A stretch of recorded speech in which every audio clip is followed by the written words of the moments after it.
Hi everyone, welcome to क्यूपन education channel. So आज से हम अपनी साइकोलॉजी की, ठीक है, अब क्या बोलते हो, साइकोलॉजी बोलते हो या फिर सीडीपी बोलते हो, जो भी बोलते हो, उसके इम्पॉर्टेंट क्वेश्चन की सीरीज़ स्टार्ट करने वाले हैं। ठीक है, इससे पहले मैंने चैनल पे काफ़ी सारे जो भी साइकोलॉजी के इम्पॉर्टेंट टॉपिक्स हैं, थ्योरीज़ हैं, उससे रिलेटेड वीडियोज़ अपलोड कर दी हैं। सो अगर आप देखना चाहते हो तो आपको वीडियो के डिस्क्रिप्शन बॉक्स में उस प्लेलिस्ट का लिंक मिल जाएगा। ठीक है, तो आज से हम स्टार्ट करेंगे कि आपको पता चले कौन कौन से मोस्ट इम्पॉर्टेंट क्वेश्चन हैं, बार बार रिपीट होते हैं आपके पेपर में। ठीक है, वो डिस्कस करने जा रहे हैं ये। ठीक है, तो अभी स्टार्ट करते हैं अपने फर्स्ट क्वेश्चन से। According to dash teacher taught ratio at a primary level should be 1:39। मतलब किसके अकॉर्डिंग, किसके अनुसार अध्यापक छात्र अनुपात प्राथमिक स्तर पर 1:39 होना चाहिए। मतलब कि अगर आपके पास 39 स्टूडेंट्स हैं, उनके ऊपर एक टीचर होना चाहिए। तो कौन से सर्वे के अकॉर्डिंग ये राइट आंसर है?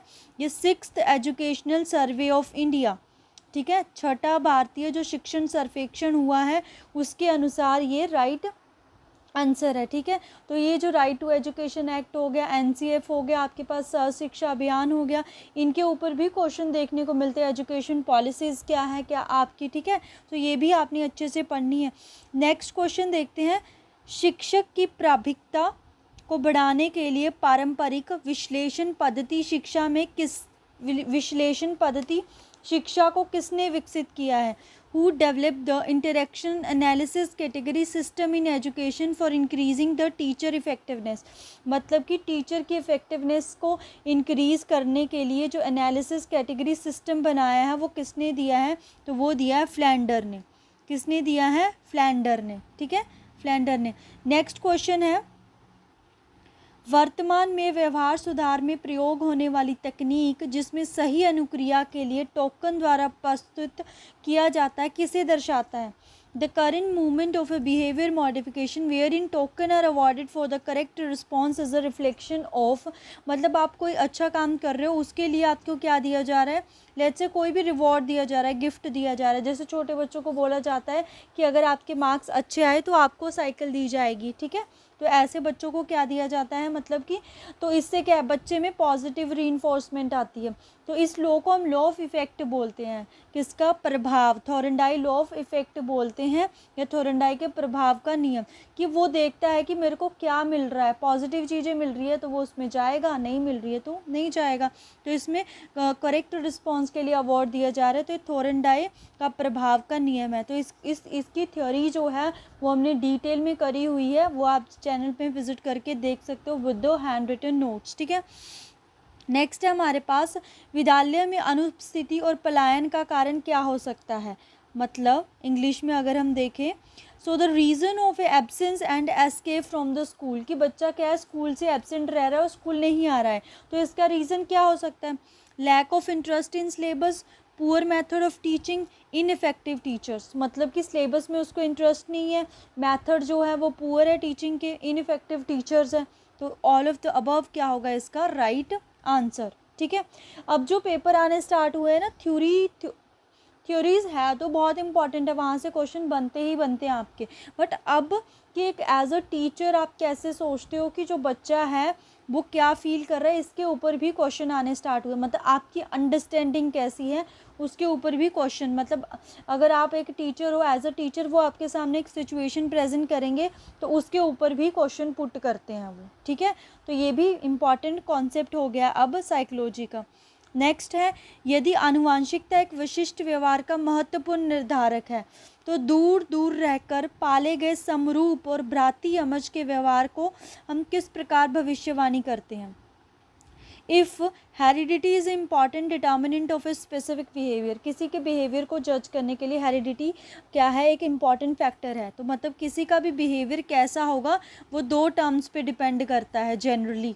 ठीक है, बिहेवियर मतलब कि व्यवहार किस किस पे? हेरिडिटी और इन्वायरमेंट। ठीक है, हेरिडिटी और इन्वायरमेंट कैसा है उसके ऊपर डिपेंड करता है। बच्चे की डेवलपमेंट भी इन दोनों फैक्टर्स के ऊपर डिपेंड करती है। तो वो क्या बोल रहा है क्वेश्चन में, what prediction can we make about expression of the behaviour in identical twins reared apart compare to its expression in fraternal twins reared apart. मतलब कि एक क्या है, एक तरह से ट्विन्स है आपके पास, उनको अलग अलग क्या किया गया, बड़ा किया गया, तो उनके जो बिहेवियर है उसको आप कैसे बताओगे कि कैसा हो सकता है। तो इसको आप ऑप्शंस देख के ही बता सकते हो। Fraternal twins will express the behaviour more similar than the identical twin. So भ्राती जो यमज, समरूप यमज की क्षेत्रता समान व्यवहार व्यक्त करते हैं, मतलब वो सिमिलर बिहेवियर शो करेंगे, ये बोल रहे। There will be little similarity in the expression of the behaviour in either set of a twin. जब उनको, उसके बाद नेक्स्ट है identical twins will express the behaviour more similar than the fraternal twins. ठीक है, ये आइडेंटिकल ट्विन्स क्या होते हैं, फ्रेटर्नल ट्विन्स क्या होते हैं। तो जब हमने अपना चैप्टर करा था डेवलपमेंट, ग्रोथ और वृद्धि वाला जो चैप्टर है, वहाँ पे मैंने ये ट्विन्स के बारे में बताया था, तो वहाँ से आपको पता चल जाएगा आइडेंटिकल ट्विन्स और फ्रेटर्नल ट्विन्स क्या होते हैं। आइडेंटिकल्स जो है वो ज़्यादा सिमिलर बिहेवियर शो करते हैं, तो इसका ऑप्शन सी जो है वो क्या होगा, राइट आंसर। नेक्स्ट है the successful alternative to drug treatment for the hyperactivity. अति क्रियाशीलता के उपचार में औषधि चिकित्सा का एक सफल विकल्प है, कि मतलब बहुत ही ज़्यादा हाइपर एक्टिव बच्चा है, उसको मतलब ठीक करने के लिए आप क्या यूज़ करोगे, साइकोथेरेपी, बिहेवियर मॉडिफिकेशन और बिहेवियर मैनेजमेंट, पनिशमेंट या फिर प्रोग्रेसिव इनहिबिशन। प्रोग्रेसिव इनहिबिशन करोगे, या फिर है कि बिहेवियर मॉडिफिकेशन करोगे, या फिर पनिशमेंट दोगे। पनिशमेंट से तो वो नेगेटिव रीइंफोर्स में जाएगा, साइकोथेरेपी मतलब पॉसिबल नहीं है। तो इसका जो राइट आंसर है वो होगा बिहेवियर मॉडिफिकेशन और बिहेवियर मैनेजमेंट। व्यवहार में परिवर्तन और व्यवहार में प्रबंधन करेंगे, ठीक है, राइट आंसर होगा इसका। नेक्स्ट क्वेश्चन है, चॉम्स्की के अनुसार मानव में भाषा विकसित करने के लिए, तो जो नॉम चॉम्स्की है, humans effort dash to develop language, मतलब कि लैंग्वेज को डेवलप करने के लिए कौन सी प्रवृत्ति होनी चाहिए बच्चे में। अगर हम बात करें प्रत्यक्षीकरण की प्रवृत्ति, तार संबंधी प्रवृत्ति, सीखने की प्रवृत्ति, जैविक पूर्व प्रवृत्ति, परसेप्चुअल लर्निंग, टेलीग्राफिक और बायोलॉजिकल प्रीडिस्पोजिशंस। तो इसका जो राइट आंसर है वो है हमारे पास प्रत्यक्षीकरण प्रवृत्ति, परसेप्चुअल सेट होना चाहिए बच्चे में, ठीक है। नेक्स्ट क्वेश्चन देखते हैं। नेक्स्ट क्वेश्चन है, औपचारिक क्रियाओं की अवस्था के दौरान बच्चे शुरुआत करते हैं during the formal operation stage. तो फॉर्मल ऑपरेशन जो स्टेज है किसने दी थी, किसने दी है, जीन पियाजे ने, ठीक है। साथ साथ में ऐसे आप अपनी चीज़ों को रिवाइज करते रहा करिए। अगर आप देखना चाहते हो जीन पियाजे डिटेल थ्योरी क्या है, कौन सी स्टेज में किस चीज़ को डेवलप करता है बच्चा, है ना, तो ये भी मैंने पूरी डिटेल में क्लास ली हुई है इसकी, तो आप प्लेलिस्ट में विजिट करके देख सकते हो। तो जीन पियाजे, ठीक है, जीन पियाजे थे तो जिन्होंने हमें किसके ऊपर, कॉग्निटिव संज्ञानात्मक विकास के ऊपर थ्योरी दी थी। उसमें इन्होंने 4 स्टेजेस की बात करी थी, sensory motor, pre operational, concrete operational and the formal operation, SPCF करके आप याद कर सकते हो। शैशव अवस्था, मूर्त संक्रियात्मक, मतलब, और ये औपचारिक कौन सी है, औपचारिक क्रियाओं की अवस्था, फॉर्मल को हिंदी में बोलते हैं, ठीक है। तो ये संक्रियात्मक, कॉन्क्रीट ऑपरेशनल कौन सी होती है, संक्रियात्मक, ठीक है।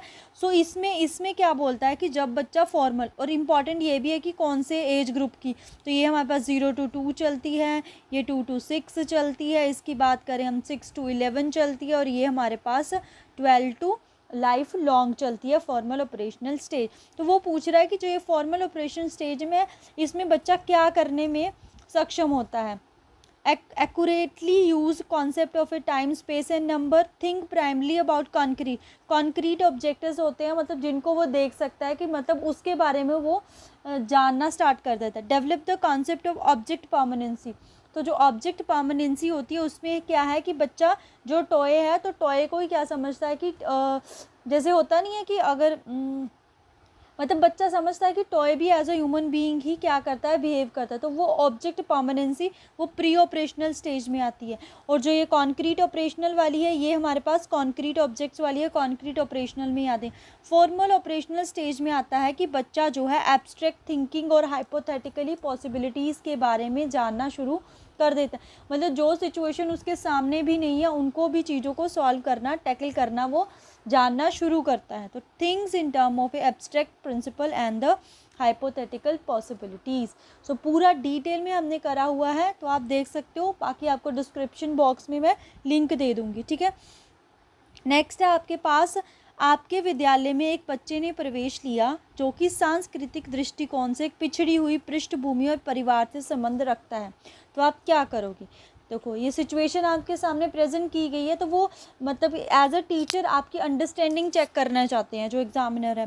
तो child has been admitted to your school who belongs to the backward family या backward from the cultural view point, you will उसे एक ऐसी कक्षा में रखेंगे जहाँ बहुत से बच्चे सांस्कृतिक दृष्टिकोणों से पृष्ठभूमि से संबंध रखते हैं, मतलब जो भी बैकवर्ड स्टूडेंट्स हैं उनको अलग से रखा गया है, ऐसा करोगे। नो, एक अध्यापक को भेजकर उस बच्चे को पिछड़ी सांस्कृतिक पृष्ठभूमि का पता लगाएंगे, बिल्कुल भी नहीं।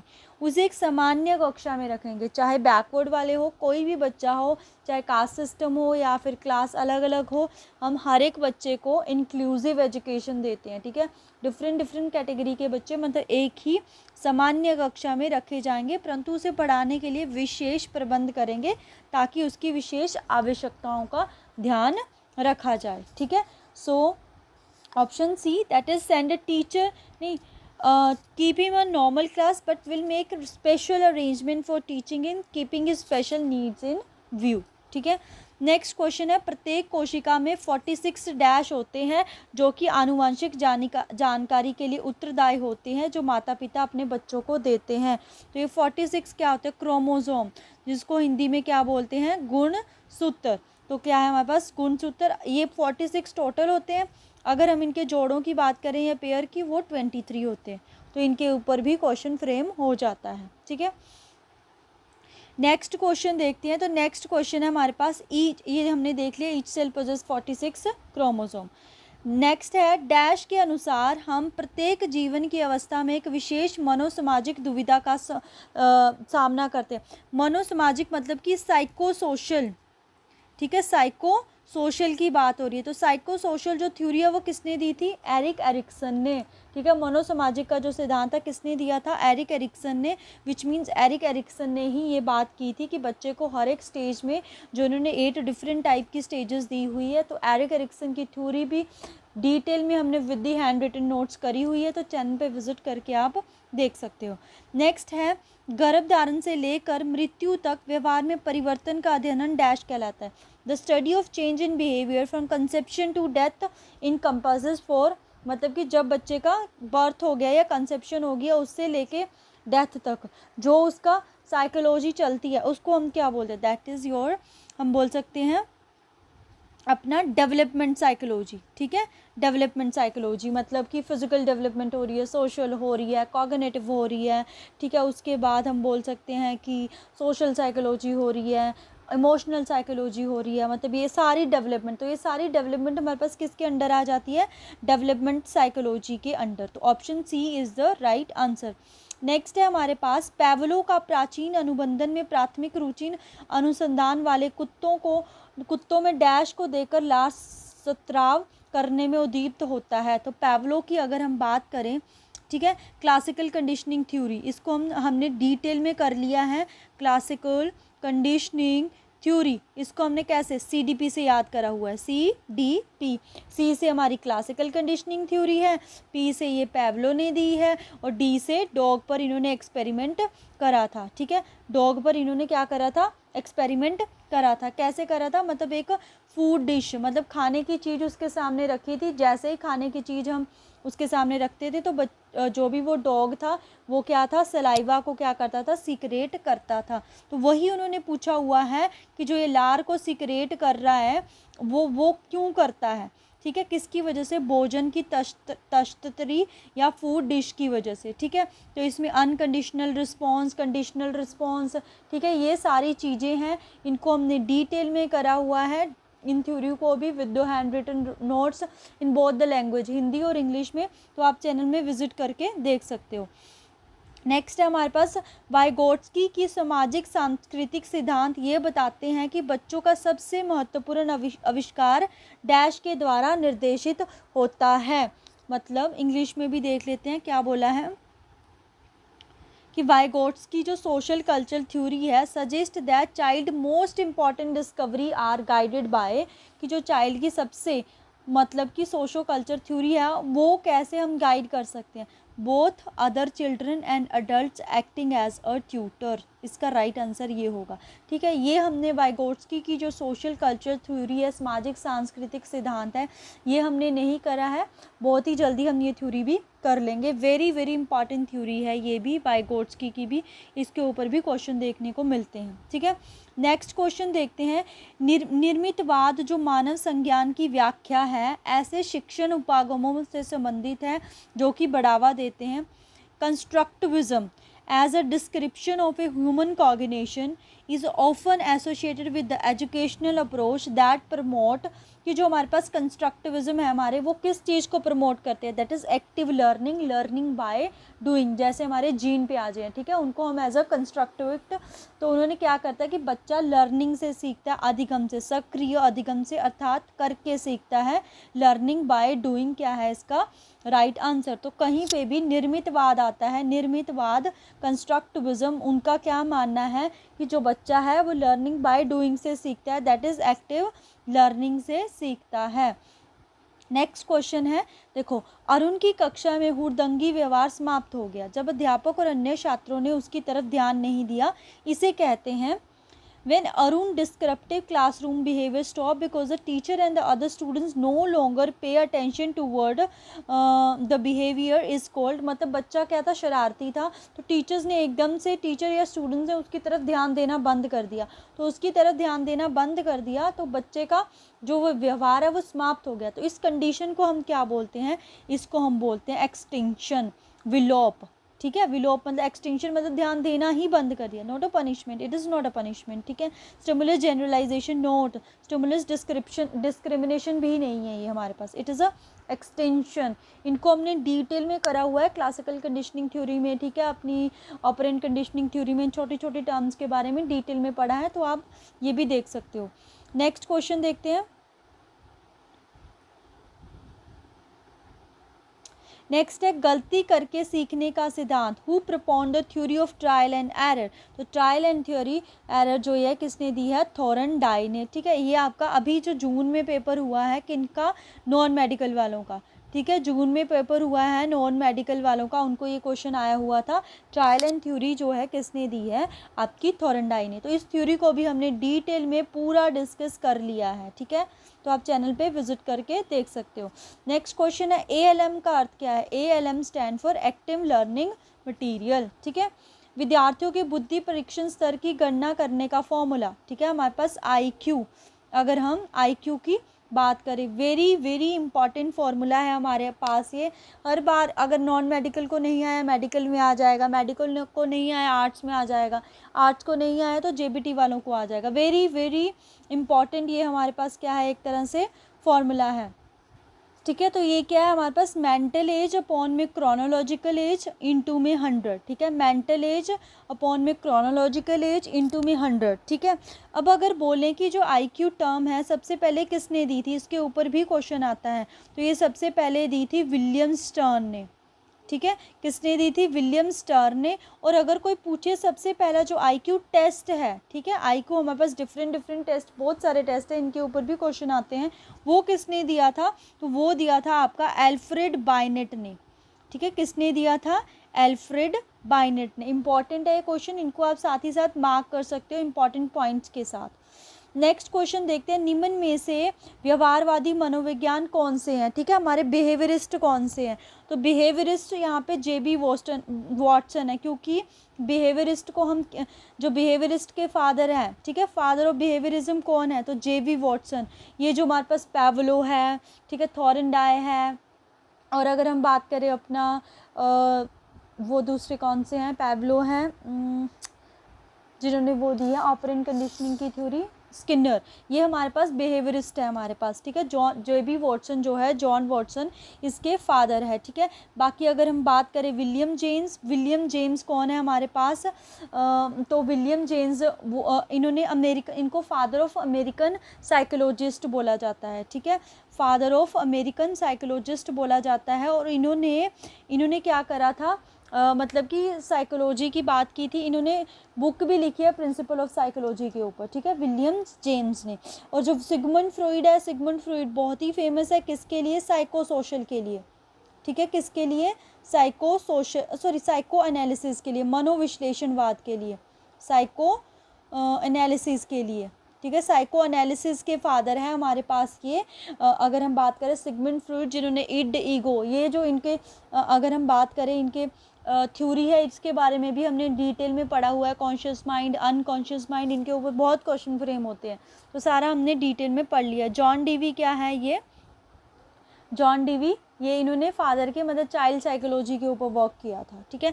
नेक्स्ट हमारे पास क्वेश्चन आता है, इनमें से कौन सी ग्रंथि को मुख्य या मास्टर ग्रंथि बोलते हैं, तो ये भी अभी जो जून में आपका पेपर हुआ था तो उसमें नॉन मेडिकल वालों को ये क्वेश्चन आया था। तो मास्टर ग्रंथि है हमारे पास पीयूष ग्रंथि, जिसको हम बोलते हैं पिट्यूटरी ग्लैंड, ठीक है, क्या बोलते हैं अपना, पिट्यूटरी ग्लैंड भी बोलते हैं इसको, ठीक है। तो आप देख रहे हो ये जो हेरिडिटी है बायो से रिलेटेड है, तो क्रोमोसोम से रिलेटेड क्वेश्चन, ट्विन से रिलेटेड क्वेश्चन, ग्लैंड्स के ऊपर क्वेश्चन, ठीक है, हेरिडिटी के ऊपर क्वेश्चन, तो ये भी क्वेश्चन आ रहे हैं, तो इन चीज़ों को भी अच्छे से पढ़ना है। नेक्स्ट है, निम्न में से ये किसने कहा था, बुद्धि कोई एक तत्व नहीं है बल्कि कई भिन्न भिन्न प्रकार की बुद्धियों का अस्तित्व है।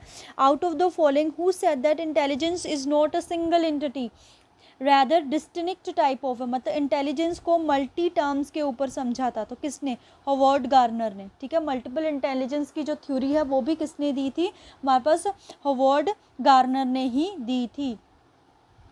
नेक्स्ट है एनसीफी, जो एनसीएफ है हमारे पास नेशनल करिकुलम फ्रेमवर्क है हमारा, ये कौन से ईयर में आया था, तो ये 1992 के ऊपर। तो ये जो आपके साइकोलॉजी में आपको एनसीएफ हो गया, राइट टू एजुकेशन एक्ट हो गया, एजुकेशन पॉलिसीज़ होगी, सर्व शिक्षा अभियान हो गया, कोठारी मिशन हो गया, ऐसे अलग अलग करके आपको ये सारे कमीशन है, जो आपने कॉन्स्टिट्यूशनल आपका सब्जेक्ट होता है, कंटेम्प्रेरी इंडिया करके सब्जेक्ट होता है, उसमें जो ये चीज़ें पढ़ी है इनके ऊपर भी क्वेश्चन आता है, तो इनको भी अच्छे से आपने पढ़ना है, ठीक है।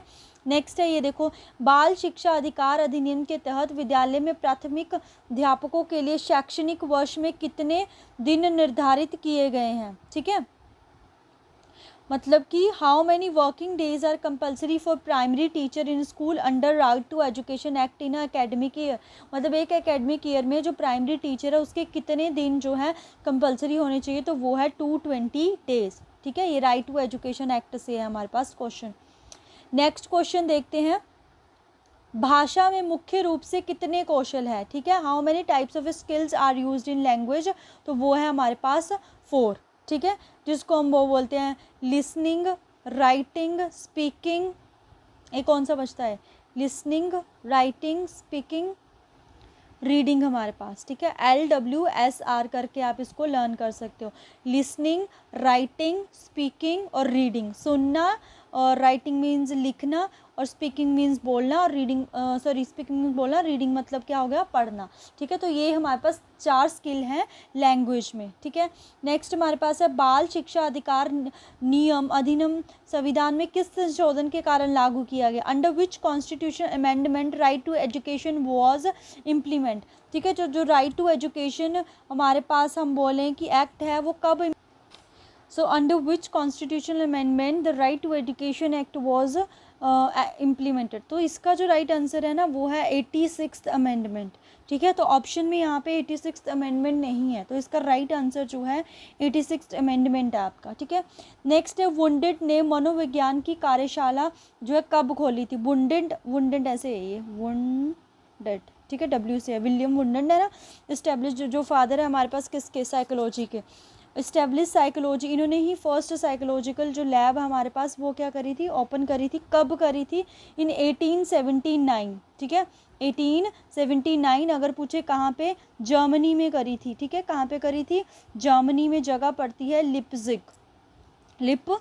जगह पड़ती है, वहाँ पे इन्होंने क्या करा था, मतलब हम अगर बात करें, अपनी पहली जो है साइकोलॉजिकल लैब जो है उसको ओपन करा था किसने, हमारे पास विलियम वुंडेंट ने। ठीक है, विलियम वुंडेंट को क्या बोलते हैं, फादर ऑफ मॉडर्न साइकोलॉजी भी बोलते हैं, और अगर हम बोलें फादर ऑफ साइकोलॉजी भी हम किसको बोलते हैं, विलियम वुंडेंट को। ठीक है, और फर्स्ट लैब जो है साइकोलॉजी की वो भी किसने ओपन करी है, विलियम वुंडेंट ने। और बाकी अगर हम इंडिया में बात करें ना, कि इंडिया में जो है हमारी फर्स्ट साइकोलॉजिकल लैब है वो कहाँ पे ओपन हुई थी, तो वो कैलकटा यूनिवर्सिटी में। ठीक है, ये भी क्वेश्चन आपका प्रीवियस ईयर क्वेश्चन है, कहाँ पे हुई थी, कैलकटा यूनिवर्सिटी में। नेक्स्ट क्वेश्चन है हमारे पास, सरकारी स्कूलों के अध्यापक बाल शिक्षा अधिकार अधिनियम की किस धारा के तहत प्राइवेट ट्यूशन के लिए प्रतिबंधित है। Under which section and subsection right to education act are the government school teacher ban for private tuition, कि वो प्राइवेट ट्यूशन नहीं दे सकते हैं, तो वो है हमारे पास अंडर सेक्शन 28। ठीक है, अंडर सेक्शन 28। अब लास्ट के कुछ क्वेश्चन करते हैं। तो ये रहा हमारे पास क्वेश्चन, इसमें क्या है, ADEPTS मीन्स, कि ये जो ADP एक टर्म है इसका क्या मतलब है, इसका मतलब है advancement of educational performance through teacher sports. देखो कई क्वेश्चन ना आपको ऐसे फ्रेम होंगे पेपर में कि अगर तो आपने पढ़े हैं वो, तब तो आप उनका आंसर कर दोगे, लाइक दिस क्वेश्चन। ठीक है, अगर आपने ये पढ़ा है तब आप इसका क्वेश्चन कर दोगे। ठीक है, क्योंकि ज़्यादातर हम क्वेश्चन किन चीज़ों को रिवाइज़ करते हैं, हम थ्योरीज़ को रिवाइज़ करते हैं, या फिर अपने जो डिफरेंट टेस्ट दिए गए उनको रिवाइज़ करते हैं, जो हमारी साइकोलॉजी में टर्म्स हैं उनको रिवाइज़ करते हैं। ठीक है, और किस चीज़ को हम, मतलब जो भी बार बार फ्रीक्वेंटली जो रिपीटिंग क्वेश्चन है उनको हम रिवाइज़ करते हैं। तो कई एक दो क्वेश्चन आपका ऐसा देखने को मिलेगा, अगर तो आपने पढ़ा है तो टिक करोगे, अदरवाइज़ वो छूटेगा ही छूटेगा, क्योंकि एग्जामिनर भी क्या करता है, एक दो question out of the box लेके आता ही है। ठीक है, नेक्स्ट जो लास्ट क्वेश्चन है हमारा, लास्ट क्वेश्चन है that is your IQ level of the extra ordinary students light between प्रतिभाशाली। तो जो भी एक्स्ट्रा ऑर्डिनरी स्टूडेंट्स होते हैं तो उनका जो IQ होता है 150 से ज़्यादा होता है, ग्रेटर देन 150। तो यहाँ पे एक ही ऑप्शन है 150 to 180 के बीच में, तो हमारे पास क्या आते हैं, प्रतिभाशाली बालक या फिर एक्स्ट्रा ऑर्डिनरी स्टूडेंट्स।